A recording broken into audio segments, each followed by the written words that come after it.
Hey guys, welcome to The Strong Young Man. As you can tell from the title of the video, today I'm going to discuss MGTOW.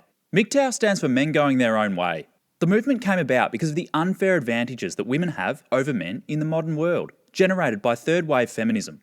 The feminine-centric society also enabled other atrocious political movements such as Me Too and Believe All Women.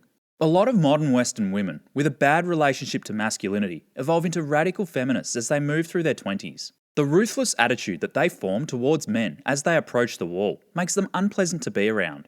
In addition, the toxic attitude the feminine imperative has towards divorce is a crime against men, not to mention the children who are the unintended innocent victims. Most men fare terribly out of divorce, and this can leave them bitter forever.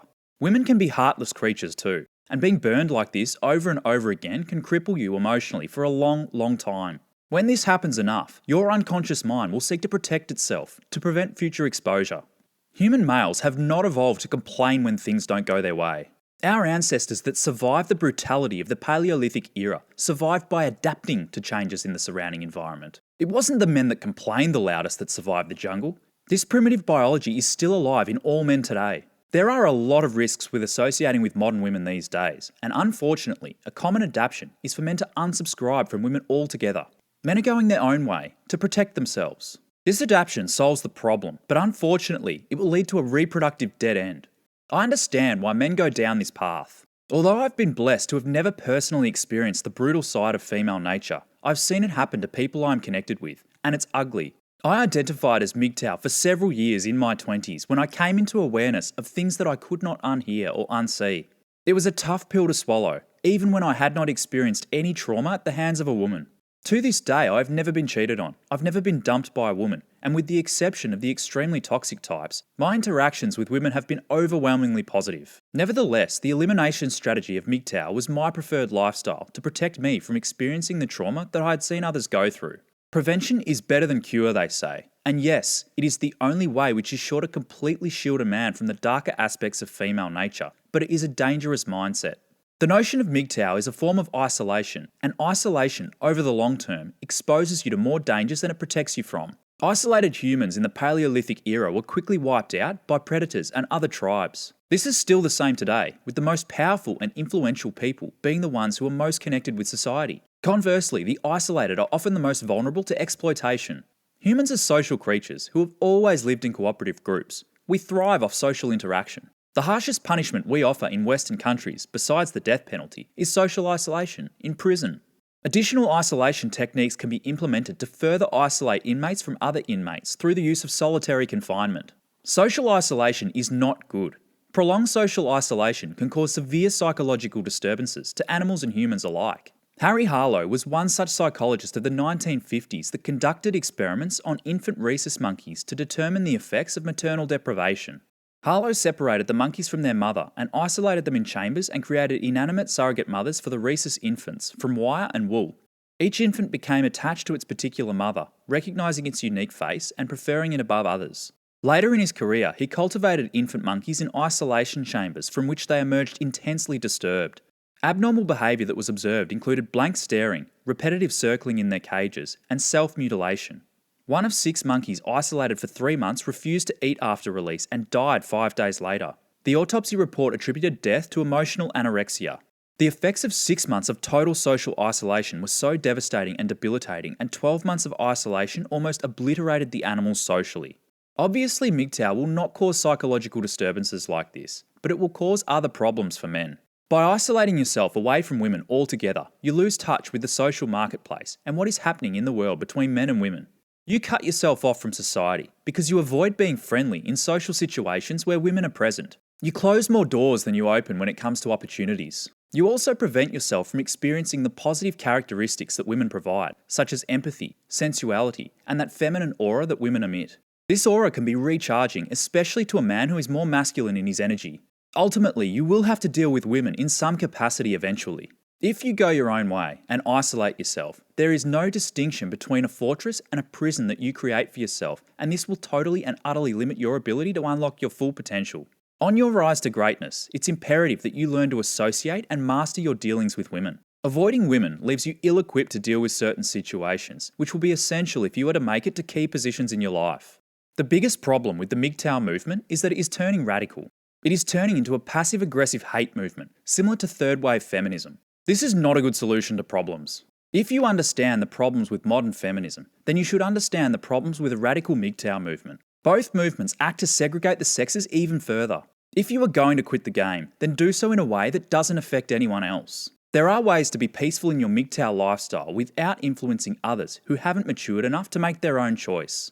Having said this, the single man has the potential to be more productive than the attached man. Refer back to episode 14 for more details on that. Temporarily isolating yourself away from women can serve to allow you more time to channel a concentrated focus into self-improvement. This is how I utilise my MGTOW days efficiently. Make sure you don't dismiss all women out of your life. It's imperative that you maintain a connection to women, at least on a social level. Just eliminate the women that you see as potential suitors. Once you can do this, you can establish a clear frame for self-improvement. This is known as monk mode. Monk mode by definition is a self-improvement framework for levelling up, and in turn, increasing the quality of person that you are. Monk mode is about temporarily isolating yourself away from people in general. You mitigate distraction and focus solely on self-improvement by filling your time with activities that improve you as a person.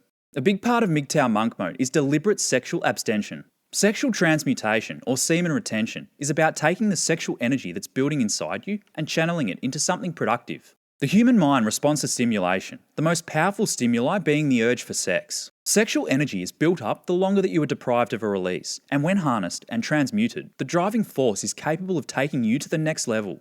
Sexual transmutation allows you time to reflect on past mistakes and experience new things without the influence of your sexual urges. Without the inefficiencies and instabilities of dating, you prevent women from tainting your perceptions. This lifestyle is extreme, and it will demand sacrifice. However, the rewards you reap, the sense of direction you gain, and the power you feel from your self-control will feed your growth immeasurably.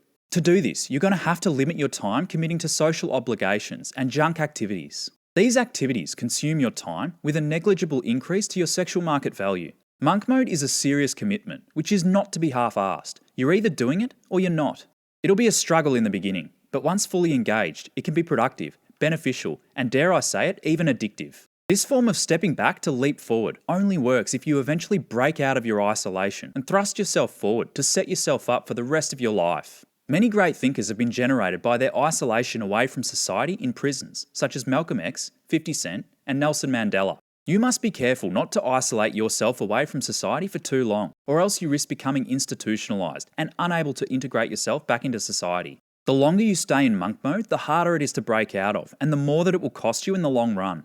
Use this time wisely. Make sure that you are 100% committed to monk mode while you isolate to maximise its benefit. Use this technique sparingly and for a short time, and above everything else, know when it's time to break out. If it's time to break out, then come out slowly. If you don't desire to come out completely, there are other ways in which you can live peacefully, but I don't recommend this. Understand that you will never be as successful as someone who doesn't isolate themselves to any significant extent. When transitioning out of MGTOW, the change to your lifestyle can be a period of instability, and this leaves you vulnerable. Remember that it is the isolation that made you vulnerable, not the connections. Make sure that you don't connect with the wrong people to avoid getting dragged down to their level. Remember from episode 38 that you are the average of the 5 people that you associate with most. Sometimes it may be better in the long run to lone wolf it until you can align yourself with a tribe of like-minded individuals. Go your own way and forge your own path, and you will attract the right type of people that align with your direction. Back to the context of MGTOW, you must strive to transition out of this lifestyle if you want to be successful. Part of being a strong man is to tackle masculine problems head on and not to avoid them. The best long-term solution is to associate with women, understand their nature, but be wholly aware of what they are capable of. Learn how to avoid getting trapped in their games. Female nature has always been the same. It is just expressing itself differently in this modern world.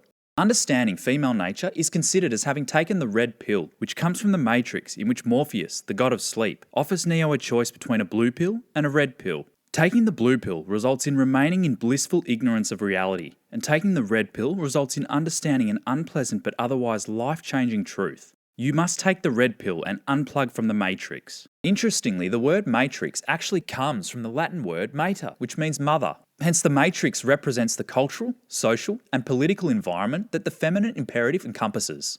Unplug from these pervasive conventions and resist the slave mentality. This is the only form of going your own way that will lead to excellence. Regarding your personal relationships, the best way for you to live is to balance your red pill expectations and understandings with your blue pill idealistic version of love. You should not change how you idealistically love a woman. How you idealistically love a woman contributes positively to the relationship, especially if you have the relationship in your frame. Thanks for watching today's episode. In episode 48, I'll go through the power of not hurting, upsetting, offending, or criticising people. Subscribe and click the bell icon to be notified when it drops. Catch you then.